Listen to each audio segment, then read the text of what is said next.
Dans ce module, nous allons étudier quelques variantes de la fonction exponentielle f de x égale ex. Notamment, on va voir ce qui se passe si, à la place de x, on a d'autres expressions, notamment des expressions avec un signe moins, si la puissance est accompagnée d'un signe négatif, ou si on met un signe négatif devant l'exponentiel lui-même.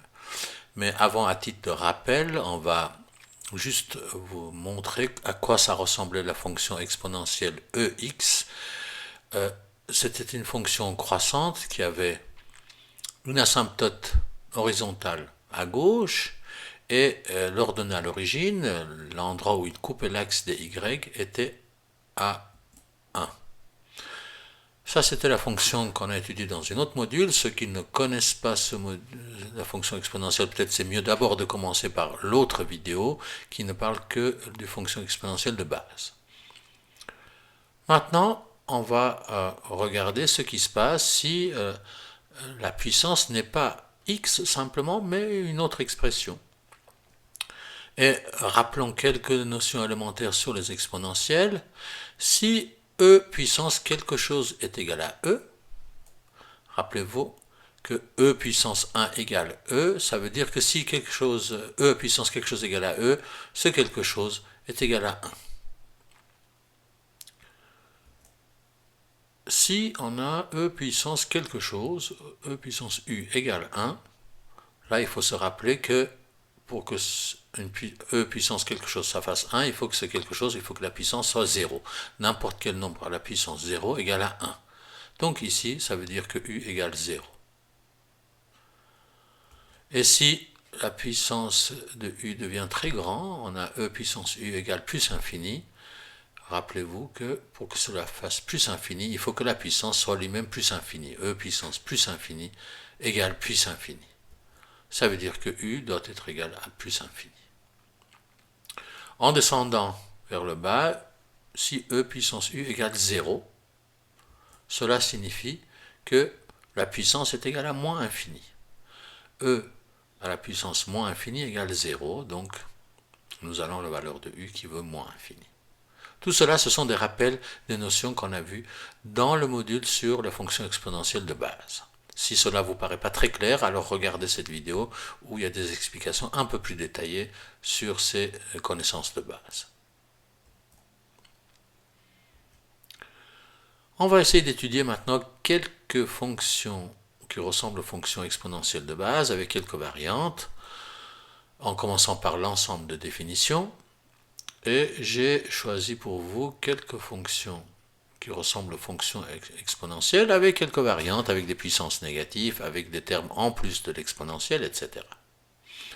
Et pour l'ensemble des définitions, il faut vous rappeler qu'il faut faire attention aux expressions avec des variables au dénominateur, sous une racine, dans un logarithme naturel et dans une tangente. Dans ces 4 fonctions qui sont sur votre écran, aucun ne correspond à des situations qui sont décrites dans la partie orange. Donc, l'ensemble de définitions de toutes ces fonctions est l'ensemble des nombres réels. E à n'importe quelle puissance est défini dans l'ensemble des réels.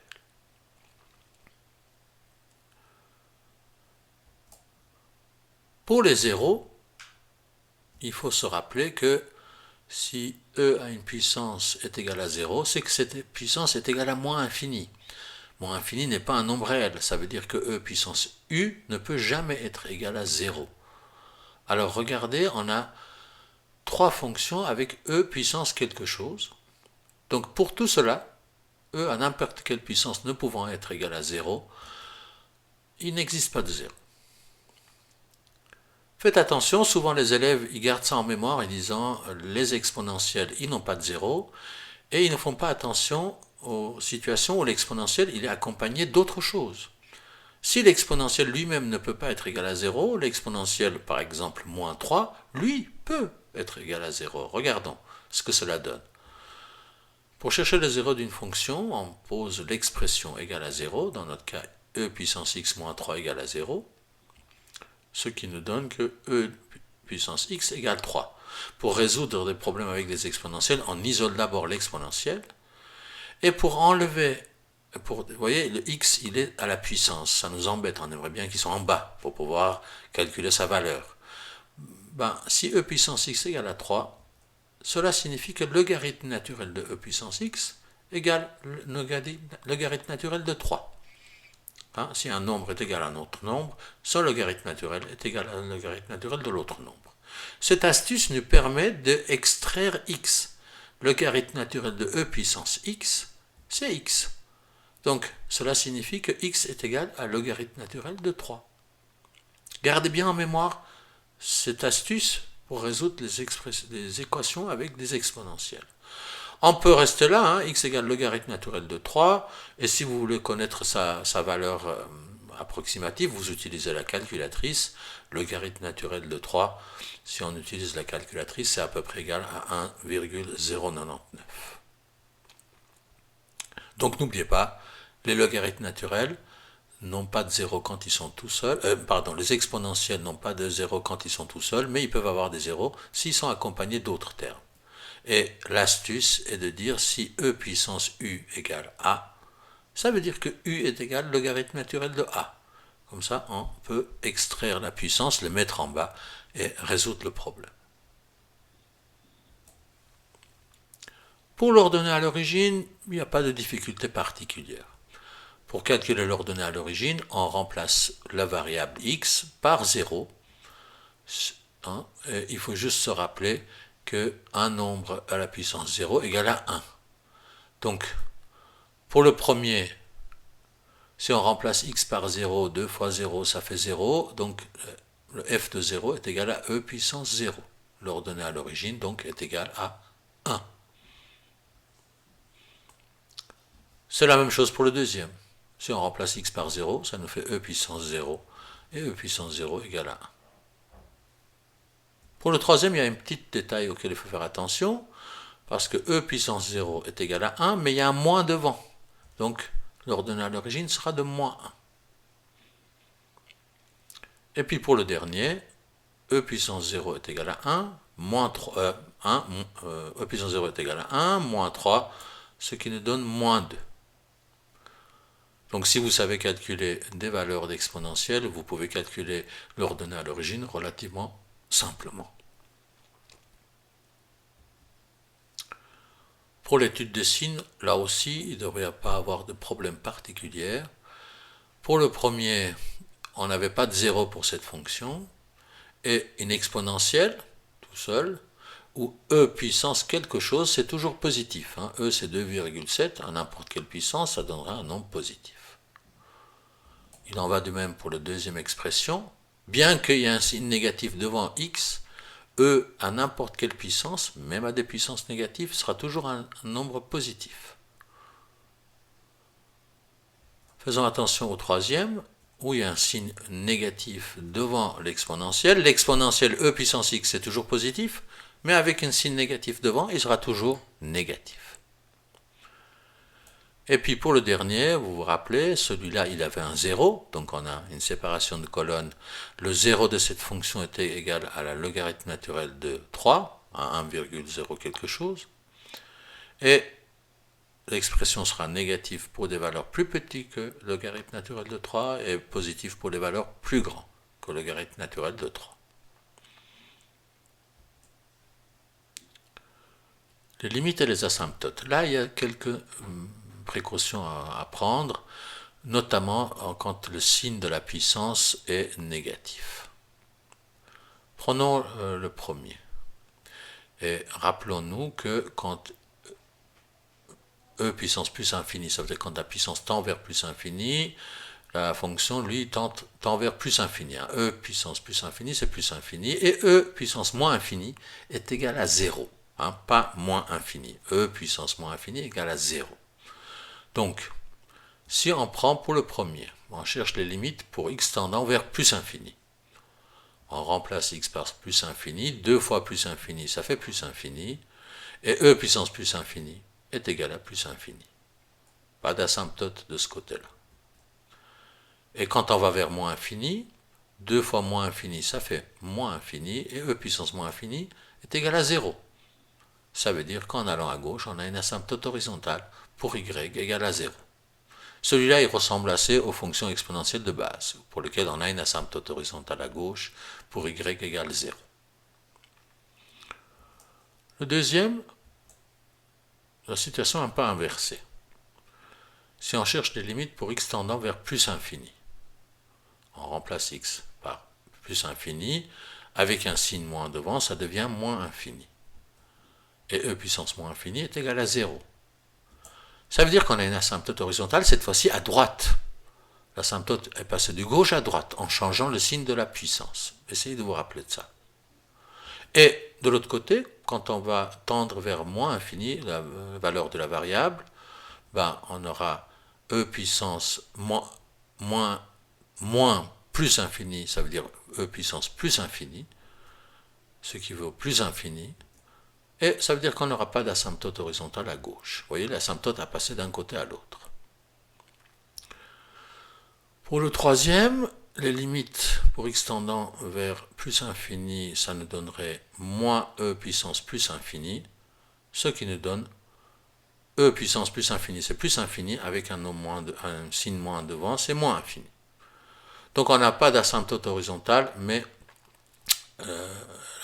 la fonction tendrait vers moins infini au lieu de plus infini. Et si x tend vers moins infini, la limite serait égale à moins e puissance moins infini, ça veut dire 0. E puissance moins infini, c'est 0, avec un moins devant, ça ne change rien, c'est 0. Ça veut dire qu'on a une asymptote horizontale à gauche pour y égale 0. Donc vous voyez, quand le signe de négatif est devant la puissance, devant l'exponentielle, l'asymptote reste à gauche. Et puis pour le dernier, si x tend vers plus infini, on aura e puissance plus infini moins 3, ça veut dire plus infini. E puissance plus infini, c'est plus infini, moins 3, ça reste plus infini. Et en allant vers moins infini, on aura e puissance moins infini moins 3, ça veut dire 0 moins 3, ça fait moins 3. Ça veut dire qu'on a une asymptote horizontale à gauche, mais il ne sera pas à 0, mais il sera à moins 3. La fonction est décalée vers le bas de 3 unités.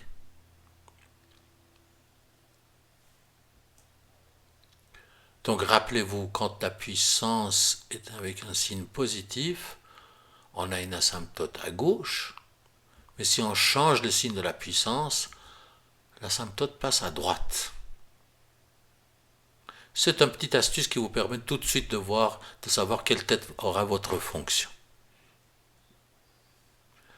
Pour la dérivée, rappelons les règles pour calculer la dérivée d'une fonction exponentielle. Quand on a e puissance u et on cherche la dérivée, la dérivée est égale à la dérivée de la puissance, u' fois e puissance u. Appliquons cette règle à la première fonction. F' de x sera égal à 2 qui est la dérivée de 2x, et cela est multiplié par e puissance 2x, lui ne change pas. Pour le deuxième, la dérivée de moins x est moins 1, donc la dérivée sera égale à moins 1, on laisse moins, multipliant e puissance moins x. Pour le troisième, la dérivée sera égale à moins ex. La dérivée de x est égale à 1. Si on met 1 devant moins ex, ça fait moins ex. Et puis pour le troisième, la dérivée c'est simplement ex, parce que la dérivée d'un polynôme, c'est la dérivée de chacun de ses éléments. La dérivée de ex, c'est ex, et la dérivée de moins 3, c'est 0.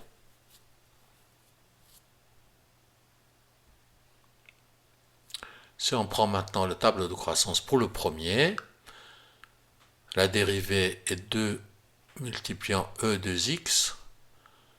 E puissance n'importe quoi, c'est un nombre positif. Avec un 2 devant, ça ne change rien, il sera toujours positif, et donc notre fonction sera toujours croissant, comme la fonction exponentielle de base.